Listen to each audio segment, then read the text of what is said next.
Do you want to see the best ever step-by-step video for how to place a fixed retainer completely stress-free?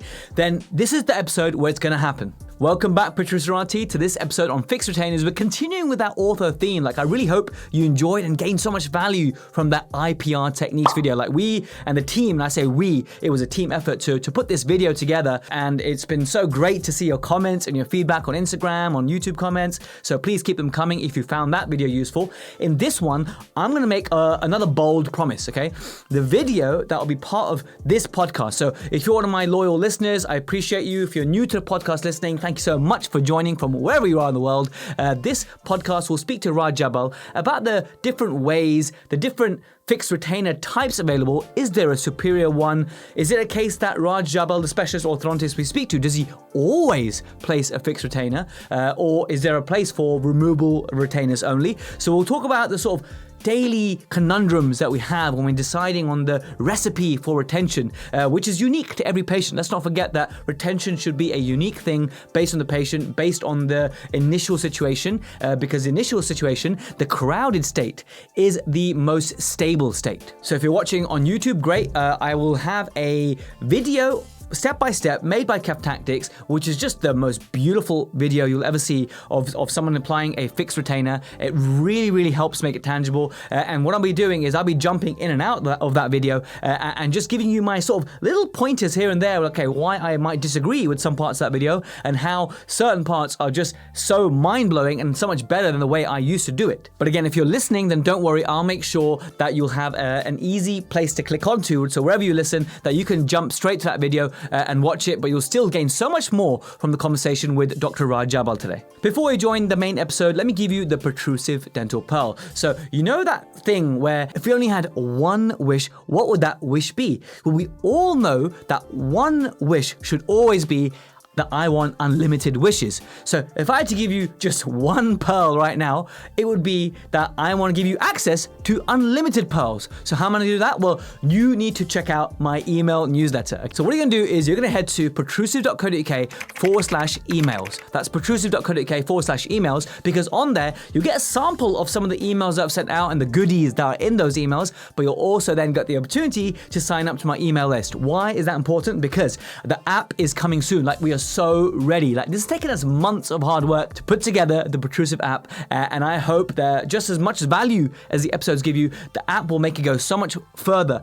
It has this section called Centric Relationships, which will have different little offers and courses that you can enroll on with a discount code. There'll also be sections where you can actually get certificates for all the videos that you watch. So you can now learn, but also get the certificate that showed that, okay, this is an account towards a credit as for your CPD. So sign up to all that, go to protrusive.co.uk/emails, and I look forward to having you on my email list, and I will probably email you around about every 2 to 4 weeks. Let's join the main podcast, and at the end of this video will be the fixed retainer video, step by step, the one that I'm hyping up so much. It truly is fantastic. I'm also going to upload it on YouTube as a standalone. I want to make sure that it's really easy to find, because it's one of those things, fixed retainers, that I have not always been 100% confident with them, but after watching this video and after this podcast episode where we discuss the rationale behind the exact wire that is there's been used to make this video, and how to get the little bends perfectly placed using the tucker, that's all sort of described in the conversation with Raj Jabbal. Let's kick that off right now. Raj Jabbal, specialist orthodontist, welcome to the Protrusive Dental Podcast. How are you?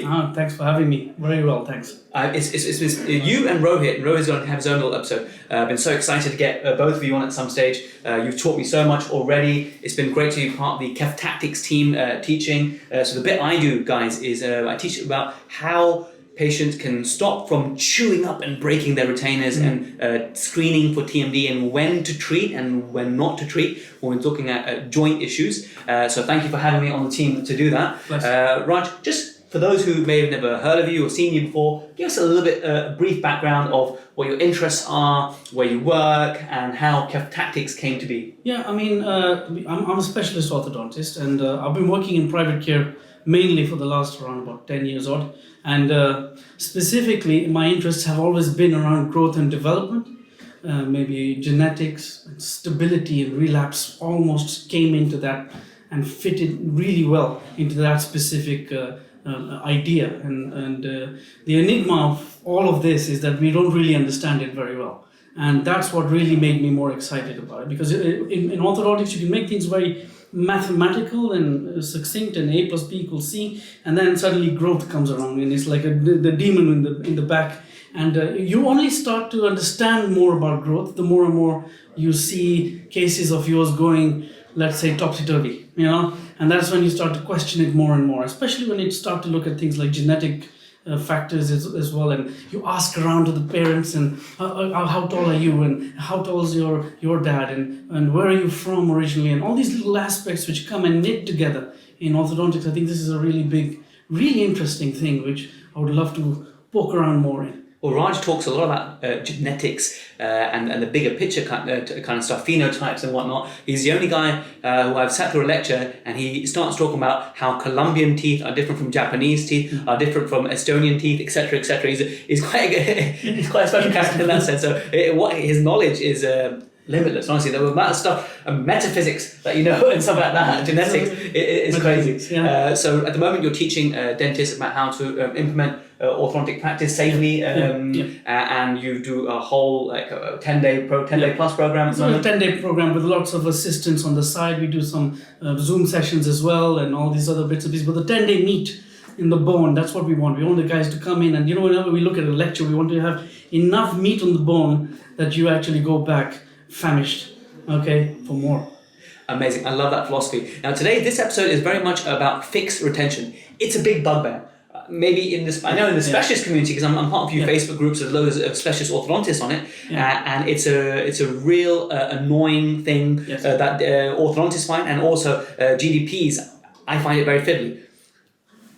I find it super fiddly, and in preparation for this episode, Raj, you saw the Facebook post I made to the Protrusive dental community. I said, look, we find fixed retainers really annoying, really fiddly. How can we make it easier for GDPs? And just yesterday, I placed a lower fixed retainer, went fine, and I had a challenge in the upper one, and I want to pick your brain about that. But before we get to that, I'm going to go in a structured order, and you're about to be doing a lecture now just on fixed retention and hands-on on models. Yes. You get your delegates to place fixed retainers, which I think is amazing to be able to do that on the models. So if anything that I'm going to ask you is covered in that lecture, then don't answer it now, because I'd rather just extract it from there. I understand. So firstly, I'm going to ask you, do you routinely use fixed retention, i.e. as part of your specialist plans that you do, which may be more elaborate, more pushing the boundaries compared to GDP perhaps, do all of your patients get a fixed retainer and a removable, or is it customized to each individual? Yeah, I mean, before, what I used to do is, it was a blanket statement. And I used to do fixed retention in the top and bottom arches and removable retainers for everyone. And now, slowly but surely, it's becoming more and more of a situation where the fixed retainer in the lower arch is by far more important than the one in the top. And lots of patients they want it. They say no. They don't. We're doing the dancing once in a while just because the lights keep on flashing. But the idea is that a lot of these situations are customized. And I work with a clinician, Ines Frubeck, and she's a specialist orthodontist trained in New York. And right now she's on the FACE program in Spain and Italy. And the most important aspect of their treatment has always been, did you get the occlusion right? Did you get the bite right? And that's more important than both the retainers put together. And that's stability, right? Yeah, that stability. Contributes to stability. And so, I mean, I still will, probably most of my patients will get out the kitchen sink sent to them. But, when I'm So most will get fixed retainer and removable as a blanket. Top and bottom, or? Top and bottom. Okay. But in the upper arch, I don't usually extend it to the canines as much, unless I brought a canine down from the heavens or something as such, that sort of thing. But most of the time. I think most of the time you're looking at that. But I'm dipping my toes into being a little bit more brave. And I think I would be okay. Because I had a patient yesterday only, and he said, Raj, I want this fixed retainer off. And I said, look, I love your teeth. They look fantastic. I don't want to take it off. He says, no, Raj, you know that they're not going to move. And I'm like, okay, Christmas present this year, I'm going to take off your fixed retainers. And even my receptionist said, are you serious? I said, yes, he's our experiment to make sure that the bite is right at the end. Okay. Yeah. So what the angle you're really coming from is that there is a belief that if you get the bite right and you get the correct incisors in the right angulation with each other, incisor edge to the cingulum, and you have your setup correct, that maybe that is a huge player in stability in orthodontics. Obviously, we have soft tissue factors as well to consider. We can get into the tongue and whatnot. But the answer, I guess, the main answer is yes, you are, on the whole, most patients will get fixed and removable. Okay. So what is the best type of fixed retainer? Is there a best type? So the ones I've used in the past, like the GDPs out there listening and dentists, chain. So this is the one that was taught in my diploma, but I know Raj feels very strongly negatively towards the chain, and I'm sure he will add that. And actually Mandeep Gosal on the Facebook group, he actually mentioned that he only used it for the lower because he's concerned about relapse on the upper in his experience. So I've used a chain. I find it really easy. So easy to place a chain, almost too easy. And then and it was also taught to me in my diploma, and I started doing it. The other ones is the braided, and then there's the flat. So it's like a rectangular, not rectangular, but like 2D rectangular. Basically, like a ribbon type of. Like a ribbon. Yeah. Are there any others I've missed out? I'm sure there are weird and wonderful ones. The most ones the GDPs will use. Those are the main ones. I mean, of course, you get the cast ones that have been used all throughout the older days. You know what I mean? So, I mean, the first fixed retainers were actually matrix band. With lots of holes in them. Remember the Toffelmeyer and all that. So people were using them, and they used to just shape them and make lots of holes. But when you look at them, like the coaxial types, you got the twist flex, you got the ribbon version, which is multi-stranded as well, but flattened in a way. The thing is, I'm always very careful with the round twist flex, because these are really, really important wires to know the metals behind it, because they can actually unravel. And if they unravel, you start getting this warpage, and you convert your retainer into an orthodontic appliance. I've seen that. Dangerous. It's disheartening. I've seen that. I've seen it in posted communities. I've seen it in my own patients that I've reviewed. Not the patients I've placed on, because I don't actually tend to use that retainer, but I've seen the consequence of it, and I'm sure you guys have as well. It's and one of the questions, Noor asked this question about, how do we prevent that? So, is it for that reason that you'll avoid braided retainers? I generally try and avoid them. But you can anneal the wire. I mean, so you put it under some heat and then put it on. But let's make it really tangible, because people actually want to know this, right? So the way I've done it in the past, when I've had to use it before, is I will get a lighter, and once I've got my right length and it's ready to place, I will just burn it until it just goes. I think it glows. Just about glows. It glows, and then I wash it. That's it. And it turns a horrible black color. But now it's no longer going to be able to impart force. Yes, and you are not. What you're basically doing is you're converting a specific phase of the metal. So you're moving from martensitic phase to austenitic when you put that heat. The only issue I have with it is that, has that worked? Is it enough? Now, on every year, I'll see about 4 or 5 patients in this situation where you start seeing weird torquing movements, etc. I haven't seen it in any of my patients. Touch wood. Because I did use it quite a bit when I was just out of university and stuff like this. But the other issue I have with this is that retainer doesn't sit really nicely onto the tooth surface. So you have almost a bulky appearance of the composite. And so placing directly. When you place directly. When you place it indirectly, you tend to get a thinner version, and you might get it a little bit better.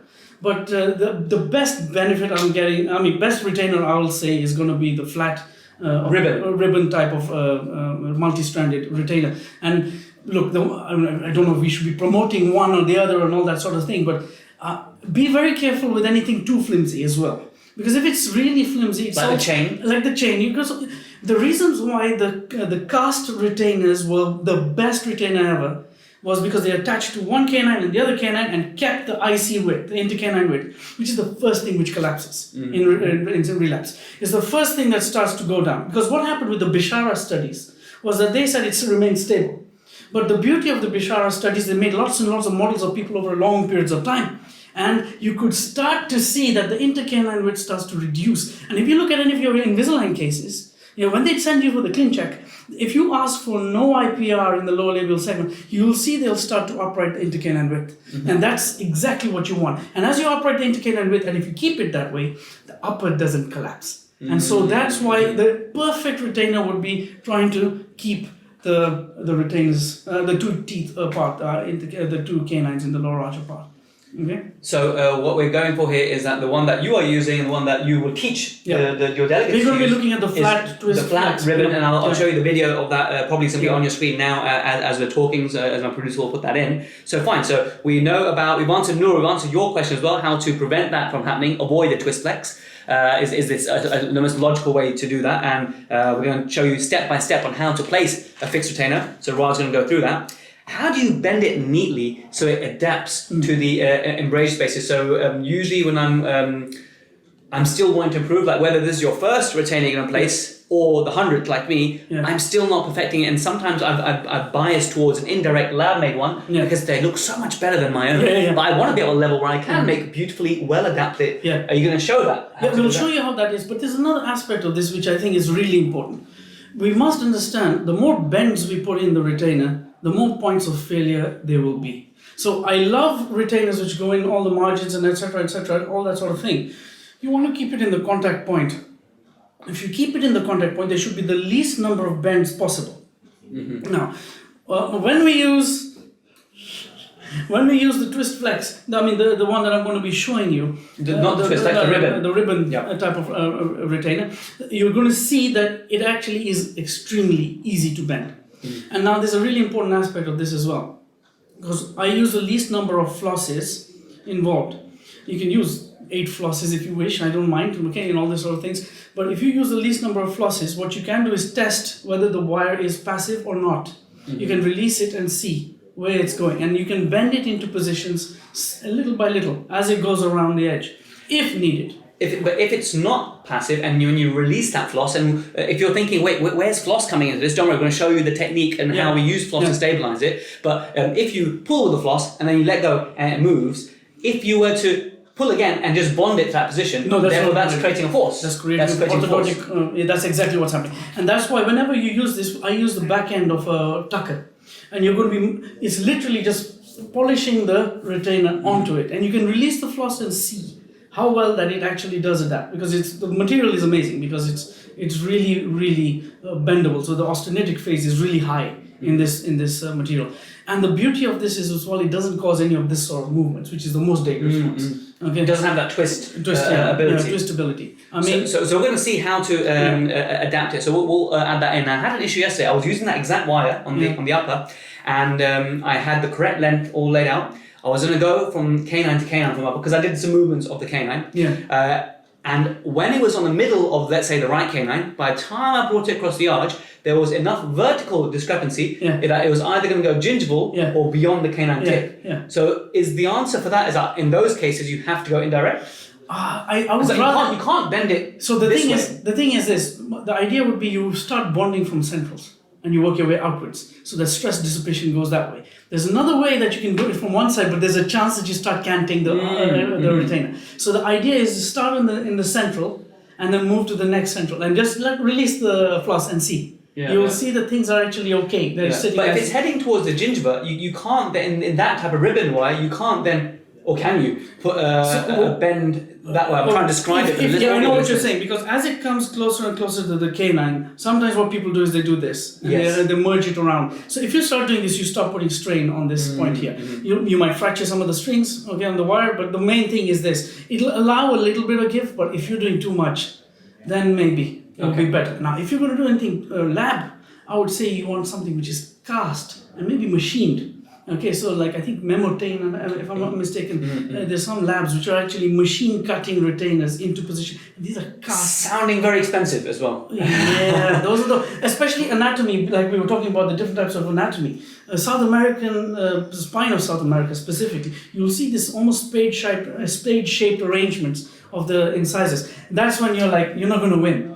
You've got to do this lab, and that's it's a one-off. But the thing is, that's where prices start to become a little bit more higher up. So, that helps me in that scenario. I know that I probably wouldn't have been able to do it direct that one. So we're going to see it step by step. We've talked about wires becoming active and unraveling. So Raj, the last question before we actually get to more hands-on clinical stuff, which we will be filming for you guys to get advantage of, is those clinicians who are part of the protrusive donor community. So shout out to Richard and Zach, two good friends of mine. They found that over time, all of their fixed retainer problems went away when they stopped using them. And now they give Viveras or equivalent 3 sets of really high quality, clear, pressure formed retainers, and the onus is now on the patient. As far as the evidence goes, I believe that fixed versus removable, if a patient is really religious with their removable, as long as the retainer, the removable retainer doesn't get damaged or warped or put in the hot water, as long as the patient's wearing it, there's no chance of relapse. Is that a fair statement? I don't think we can go down that path that simply, because the fact is the fixed retainer and the removable retainer do completely different jobs. Now the removable, like if you talk to Rohit, yeah, and he talks a lot about orthodontics being occlusal rehabilitation. And if you're doing any sort of denture or anything like this, what are we doing? We're impinging on this space, which is, the sulcus, and you got your cheeks, and all these different areas, where modiolus. We never thought about the modiolus activity in orthodontics ever. And the more and more we look down this path, and we realize that the arch form itself is critical, right? And now I have all but praise for the Viveras, except one thing. The one thing I have an issue with is them giving 3. Now, there's a reason for this. What I've realized is that when you start looking at growth and development, it is wrong to sit in perpetuity and think that there's going to be some sort of static nature in your whole career and life, and that's it. Your teeth are going to be perfect until you're in the box and you're going to see St. Peter and say hello, and he's like, well done. All right? It's never going to happen, okay? It's always going to be some sort of flux and change which happens. Now, there's some change which is acceptable, and there's some which isn't. Now, wear, of course, dental wear happens throughout life, and we always have that. That's not taken into account at all, whenever we use retainers and all that sort of thing. And people tend to use retainers less and less and less and less and less until in the end they're like, where is it? Where is it gone? And that sort of thing. And then it's so important to, rather in orthodontics, to say that you're thinking in the finite game theory, which is, that's it, I won, and that's my teeth, and that's how they're going to be for the rest of my life. It's a dance. It's always going to be here and there and here and there. You will lose sometimes, you're going to gain sometimes. Patient's going to wear any periodontal changes. Yes, exactly. Well. And that's why I say I need both. Fixed and removable have a place to play. Now, if I've got a patient who's so good, and he's wearing Viveras, by the way, he's wearing Viveras, and he says, listen, Raj, I'm wearing Viveras every night, I'll be like, the chance of his teeth moving are extremely low. Extremely low. And even if they did a little bit, which they will, in a small level, right? It will not be. The case will still be a success because the patient will not notice it so much. Exactly. If he wears it once or twice a week at night, I'm like, Vivera, yep. A normal Essex, no. No. Now we're starting to go into a dodgy zone. The other beauty of Viveras is what? Of course, accuracy, robustness, and all that. So if the patient is wearing them, I'm happy. My biggest failures with fixed retainers are not bond issues. They're wire breakages. Now, wire breakages happen when there's a force on the wire all the time. The tongue is the bug. Why don't they just... Do we really need it? No. But do you understand? The tongue is the biggest issue. It keeps fighting the area. And if you keep pressing on it, and not only that, chewing. That's why the cast retainers, which are only attached to 2 units, usually go through less stress than the ones which are attached to multiple points of failure can occur. And that's the problem. So if someone says no to the fixed, I'm like, okay, Viveras, and you better behave, and I like that. I'm actually okay. But till I'm like, I just thought that don't give them 3. Change it every 3 years or something. Change it again. Get a new one. If the accuracy is the key. Not when it undergoes plastic deformation. It undergoes plastic deformation. The second one will not fit as well. Yeah. So there'll always be a little bit of something there. And so that's why even when patients come and ask me, I've got my mold. Can you make the new retainer to this? I'm like... To my old model from 2 years ago. From 2 years ago or something like 4 or 5 years ago. And I'm like, no, it's not going to fit as well. Yeah. Because it's always change.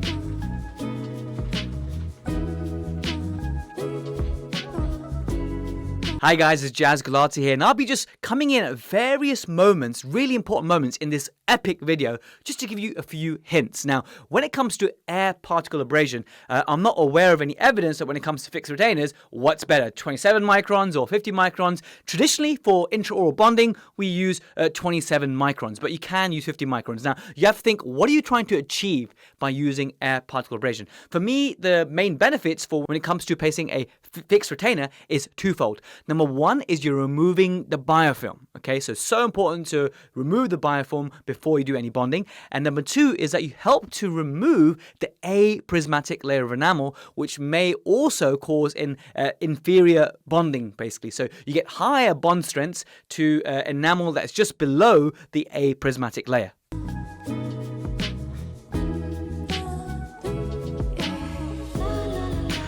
Whoa, now you're thinking, but Jazz, I don't have an air abrasion unit. What do I do? Well, let's think. How can we remove the aprismatic layer and how can we remove the biofilm? Now, for the biofilm, I would use a bristle brush and some pumice slurry, and that will really help to remove the biofilm. And to remove the aprismatic layer of enamel, I would actually use like a fine rugby ball diamond burr, and I would just slightly scratch the enamel. You're only trying to remove like 30 to 50 microns of enamel here, so not very much. And for those of you getting very nervous about removing enamel, you've probably just done a whole lot of APR, so calm down, yeah?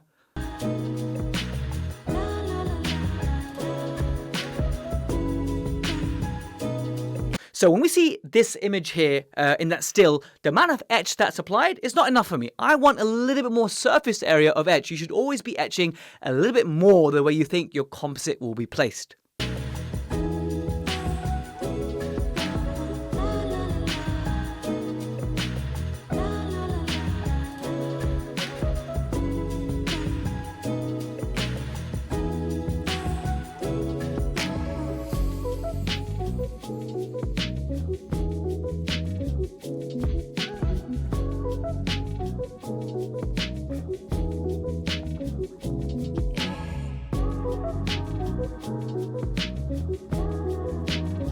So when the floss was introduced here and it was being placed, you were probably watching really closely. Okay, well, what's going on here? I don't understand. But now that it's in this position, i.e. you've literally just gone between the canine and lateral incisor on each side. And that's it. That's all that's happened so far. This is really easy. This is the beauty of this technique, because what I'm used to doing is I'm putting these little loops in multiple different areas, multiple different contacts between the teeth, and just overcomplicating it. I love this technique of just putting one piece of floss, not even two pieces of floss, one long piece of floss, okay, carrying it over, making two loops, which you're about to see, and this is just genius, rather than faffing around with multiple different flosses.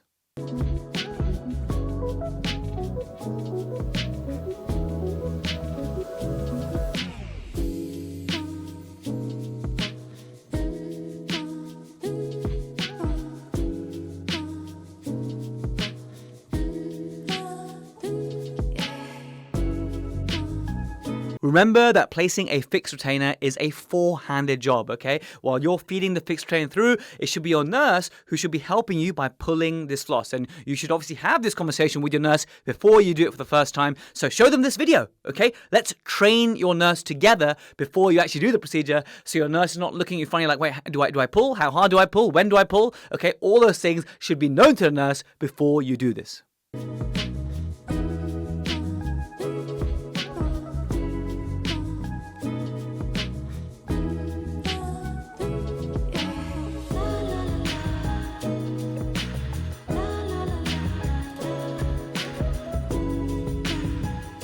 Guys, this is the most beautiful part in the sense that you're using the tucker and you're pressing into the embrasure areas, into proximal areas where the contact is, to create that little bend. Now, you don't want too many bends and you don't want too extreme of a bend. And so how can you ensure that the amount of a bend that you have is not excessive? Well, if you make sure that your fixed retainer is along the contact point, so it's not too apical or too incisal to the contact area. You want to keep it at the contact area, therefore it doesn't have to bend into the tooth very much, okay? The other thing you could do is just lightly pre-bend your wire to the rough shape. That's going to help you, and then you're using that tucker and you're putting a fair bit of force here to just press it against the tooth and kind of bend it in each contact area at the contact point, and that's what's going to give you that lovely shape that we all desire.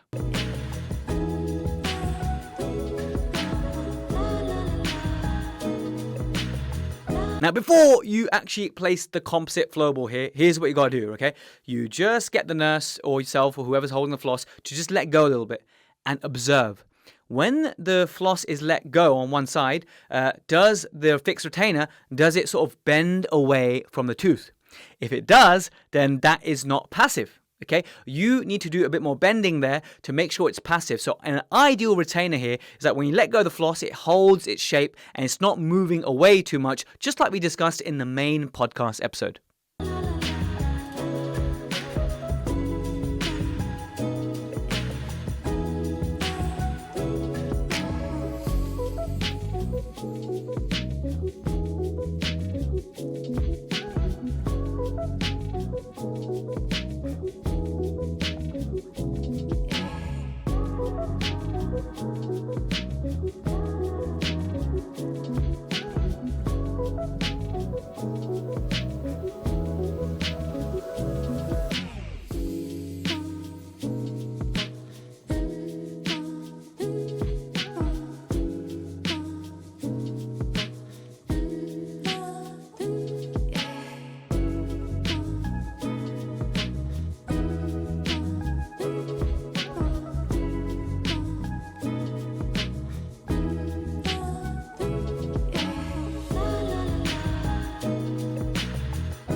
Well, there we have it, guys. Hope you gained a lot of value from that. Now, this episode happened because you guys voted for it. So sometimes give you an option, okay, like, do you want this episode or that episode? So it was a toss-up between fixed retainers and force and timing data when it comes to occlusion, and why articulating paper marks are lying to you. And that's exactly what the next episode is about. It's about the T-scan and how that gives us so much more data that we can't get from traditional articulating paper. So do join that episode. And the one after that, just to really whet your appetite, will be the one with Devang Patel, part 3 of 3 of full mouth rehabilitation. So listen, if you gain value from these episodes, if you're enjoying them, please do consider leaving a rating on Spotify, Apple, or wherever you listen to it. And I look forward to joining you in the next one.